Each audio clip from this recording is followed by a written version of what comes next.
everyone, and welcome back to another episode of Mikey Reacts. I've got a special guest for you today.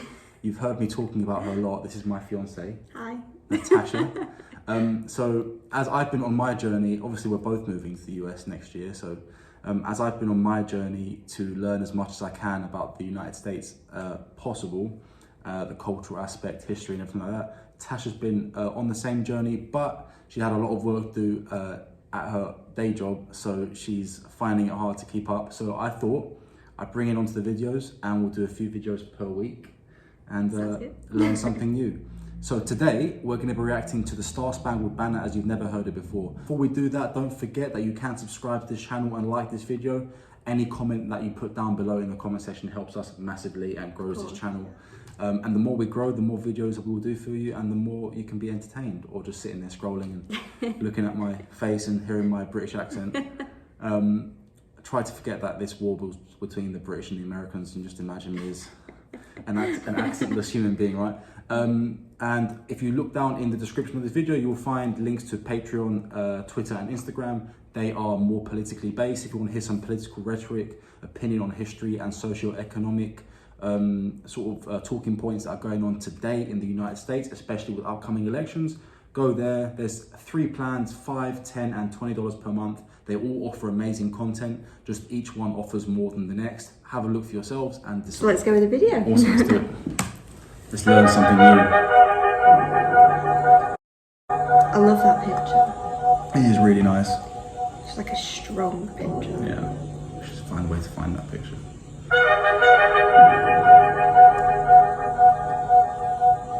There was a lawyer once, his name was Francis Scott Key.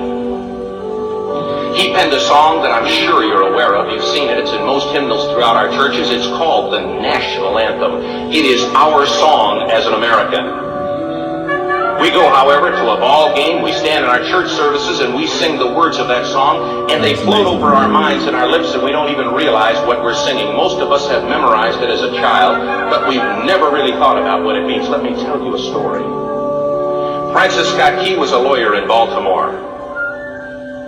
The colonies were engaged in vicious conflict with the mother country, Britain. That's the White House. Because of this conflict and the protractedness of it, they had accumulated prisoners on both sides. The American colonies had prisoners and the British had prisoners. And the American government initiated a move. They went to the British and they said, let us negotiate for the release of these prisoners. I'm going to pause it just there. First inconsistency, it was 1812. Okay. So there weren't American colonies. This was already the United States. Okay. Yeah, the United States was already a country. So well, they weren't colonies yet, or anymore. They said, we want to send a man out to discuss this with you. They were holding the American prisoners in boats about 1,000 yards offshore. And they said, we want to send a man by the name of Francis Scott Key. He will come out and negotiate to see if we can make a mutual exchange. On the appointed day, in a rowboat, he went out to this boat and he negotiated with the British officials. And they reached a conclusion that men could be exchanged on a one-for-one basis. Francis Scott Key, jubilant with the fact that he'd been successful, went down below in the boats, and what he found was a cargo hold full of humanity, men. Yeah. And he said, men, I've got news for you tonight. You're free. He said, tonight I have negotiated successfully your return to the colonies. He said, you'll be taken out of this boat, out of this filth, out of your chains. As he went back up on board to arrange for their passage to the shore, the admiral came and he said, we have a slight problem. He said, we will still honor our commitment to release these men, but it'll be merely academic after tonight. It won't matter. And Francis Scott Key said, what do you mean? He said, well, Mr. Key, he said, tonight we have laid an ultimatum upon the colonies. Your people will either capitulate and lay down the colors of that flag that you think so much of, or you see that fort right over there, Fort McHenry? He said, we're going to remove it from the face of the earth. He said, how are you going to do that? I think it was Fort McHenry. He said, if you will, scan the horizon of the sea. And as he looked, he could see hundreds of little dots. And he said, that's the entire British war fleet. He said, all of the gunpowder, all of the armament is being called upon to demolish that fort. It will be here within striking distance in a matter of about 2.5 hours. He said, the war's over, these men would be free anyway. He said, you can't shell that fort. He said, that's a large fort. He said, it's full of women and children. He says, it's predominantly not a military fort. He said, don't worry about it. They said, we've left them a way out. He said, what's that? He said, do you see that flag way up on the rampart? He said, we have told them that if they will lower that flag, the shelling will stop immediately. Oh my God. And we'll know that they've surrendered, and you'll now be under British rule. There's no way I'd do that. Francis Scott Key went down below and told the men what was about to happen. And they said, how many ships? He said, hundreds. The ships got closer. Francis Scott Key went back up on top and he said, men, I'll shout down to you what's going on as we watch. As twilight began to fall, and as the haze hung over the ocean as it does at sunset, suddenly the British war fleet unleashed. He says the sound was deafening. There were so many guns that there were no reliefs. He said it was absolutely impossible to talk or hear. He said suddenly the sky, although dark, was suddenly lit. And he says from down below, all he could hear the men, the prisoners, saying was, tell us where the flag is. What have they done with the flag? Is the flag still flying over the rampart? Tell us. 1 hour, 2 hours, 3 hours into the shelling. Every time the bomb would explode and it would be close to the flag, they could see the flag in the illuminated red glare of that bomb, and Francis Scott Key would report down to the men below, it's still up. That's amazing. It's not down. The Admiral came and he said, your people are insane. He said, what's the matter with Just them? pause it 1 second. Think to the American national anthem. Yeah. And it goes, the rockets' red glare, the bombs bursting in air, gave proof through the night that the flag was still there. So just what you described, the bombs bursting in the air and the light that they emitted, Oh my God. were the only thing that gave proof. Yeah. I didn't even think of that. Yeah, Then. yeah, it's exactly what. I can't believe they actually did it. Yeah. They carried on doing it for a long time as well. Oh my God. Yeah, it was quite a barrage. But the one thing I remember actually hearing was it wasn't the entire war fleet. I think it was like 15 ships. Okay. Which is still a lot for a small fort, and I do believe it was a military fort. Okay. But did they give them the option to lower the flag? Yeah. And they didn't? That's amazing. Yeah, it really is. It really is. And the prisoners knew about that? Yeah, of course they did, yeah. They knew of the... That's amazing. Yeah, and the point was that they were going to literally try and bomb it. They weren't really necessarily trying to... Of course they were trying to kill people, but their real goal supposedly was just to get rid of the flagpole, the rampart. Yeah, so we'll see what happens. He said, don't they understand this is an impossible situation? Francis Scott Key said he remembered what George Washington had said. He said the thing that sets the American Christian apart from all other people in the world is he will die on his feet before he'll live on his knees. The Admiral said, we have now instructed all of the guns to focus on the rampart to take that flag down. He said, we don't understand something. Our reconnaissance tells us that that flag has been hit directly again and again and again, and yet it's still flying. We don't understand that. But he said, now we're about to bring every gun for the next 3 hours to bear on that point. Francis Scott Key said the barrage was unmerciful. All that he could hear was the men down below praying. Oh my God. The prayer. God, keep that flag flying where we last saw it. Sunrise came. He said there was a heavy mist hanging over the land, but the rampart was tall enough. There stood the flag, completely nondescript, in shreds. The flagpole itself was at a crazy angle, but the flag was still at the top. Francis Scott Key went aboard, and immediately went into Fort McHenry to see what had happened. And what he found had happened was that that flagpole and that flag had suffered repetitious direct hits. And when it had fallen, but men, fathers, who knew what it meant for that flag to be on the ground, although knowing that all of the British guns were trained on it, walked over and held it up humanly until they died. Their bodies were removed and others took their place. Francis Scott Key said what held that flagpole in place at that unusual angle were patriots' bodies. I feel very emotional. And the song. Yeah. I before we get to the upcoming part, I don't want to ruin anything for you. I feel like... Yeah. And I think that's what this video is designed to do, and the story itself is an absolutely incredible story. But actually, in the historical context, from the actual history books, about 5 people died in the entire barrage. Oh, really? Yeah, this is overplayed. And so what he said about patriots going in, their bodies were holding it together, there is some truth and there is also some lie to that. So the flag did fall multiple times. And men did run out into the barrage and replace it. Okay. So that they did risk life every single time the flag fell, and then went and replaced it or pushed it back up again.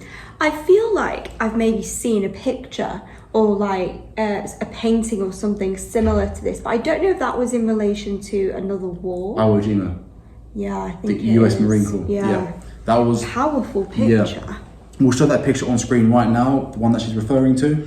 And that is, of course, as you all know, that is the 1st Marine Division at Iwo Jima. Incredible. It is before the battle was actually won. So actually, of those 13 men, I believe, or those 7 men, I can't remember exactly the number, by the end of the war, by the end of that campaign, I think 50 to 60% of them were dead, which is a really, really important thing to remember, that the war was still going on and sacrifices were still being made by incredible men. Let's watch the rest of this video. I didn't mean to take anything away from the history of that. I just want to be as accurate as possible. All you guys who are watching this will know that's the truth. So. Oh, say can you see by the dawn's early light what so proudly we hailed at the twilight's This is written by last a gleam? lawyer. Francis Scott Key, yeah, he wrote a poem. Or the rocket's red glare, the bombs bursting in air, gave proof through the night that the flag was still there. Pretty cool. Amazing, actually. Oh, say, does that star-spangled banner yet fly and wave o'er the land of the free and the home of the brave? That's it. The debt was demanded. The price, it was paid. Oh, say, May see it in context. can you see by the dawn's early light what so proudly we hailed Shivers now, you know, like. Yeah, I get goosebumps every single time. I literally cry every football game. Whose broad stripes and bright stars through the perilous fight o'er the ramparts we watched were so gallantly streaming, and the rockets breaking, the bombs bursting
sure does. In the palm of love,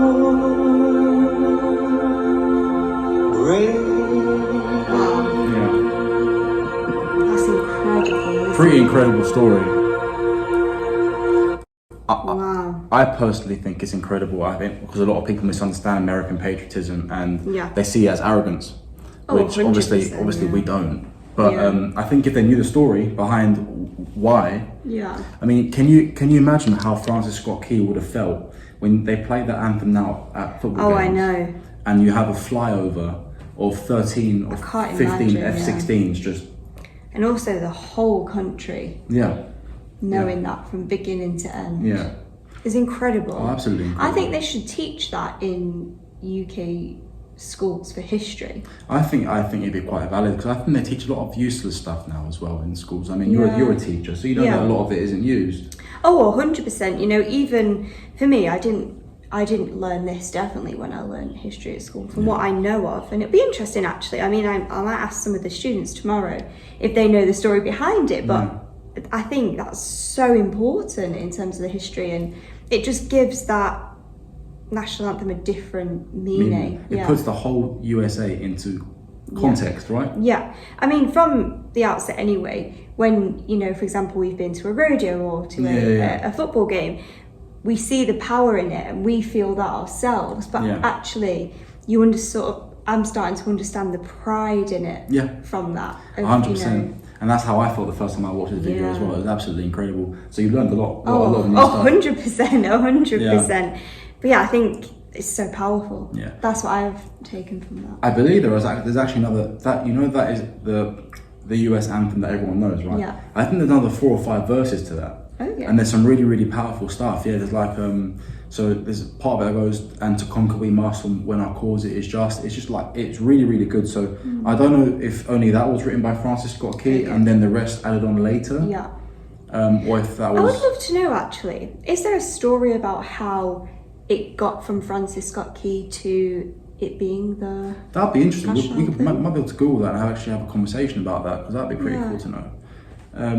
I mean, for obvious reasons, but I mean, I wonder what the story was. As far as I understand, like I'll look it up now, but I'm pretty sure, so it did not become a national anthem anytime soon after 1812. So when did the Star Spangled Banner become anthem? 1931. Yeah. That's pretty cool. So actually it was over 120 or 16 years later? Yeah. Yeah. Wow. 117 years later. Yeah. That's pretty awesome. I did not know it was that late on. So That's incredible. Maybe you could have a look at that, what the story is. Yeah. Between how it got there, but that's amazing. So obviously that's interesting. Sorry, I'll leave you with this, guys. Obviously you guys will know about the US Civil War that happened obviously in the 1860s, and with the Emancipation Proclamation happening in 1861. So we all know that the Confederate States, the South, your song or anthem at the time was Dixie, which is actually a personal favorite of mine. I think it's absolutely amazing. And set aside all political connotations of that, I think it's just a really upbeat song. Was the Star Spangled Banner already being used in an unofficial context by the Union in the Civil War? What was the Union anthem? If you guys know, let us know down in the comments, because I really want to know about that. I want to know that as well. Yeah, to be honest. So how did you find your first reaction video? Yeah, good. We learned a lot, right? Oh, 100%. And actually, if it's okay, if you find how it got to becoming a national anthem, happy to react to that. Yeah, that'd be awesome. That'd be awesome. Well, guys, we really hope you enjoyed this reaction video, right? Yeah, thank you so much. So today, and to obviously officially Memorial Day is tomorrow, Monday the 29th. But of course it's celebrated on Sunday today because no one's working. Not no one, but most people aren't. So happy Memorial Day, and I want to thank everyone, all of you who are watching, and I'm sure there are plenty who have served and are currently serving. So honestly, thank you very much. I know you guys as veterans over here, so that you hear that a lot, and it might get slightly annoying. I've heard that as feedback before, but our thanks is genuine. It really is, because really you can trace your roots back to the patriots who died defending the Star Spangled Banner in 1812. Admirable. Extremely. Yeah. So thank you very much, and everyone, all of you who are watching, we absolutely love you. Yeah, thank you so much for the continuous support. Yeah. It's been incredible. You've heard me talking about my beautiful fiancé a lot, and now you know. But yes, so we will see you on the next one. Don't forget to like and subscribe. If you enjoyed this content, look down below in the descriptions for Instagram, Twitter, and Patreon. I will see you over there if that's your thing. Thank you very much, and See you have next a time. great day. Yeah. See you later.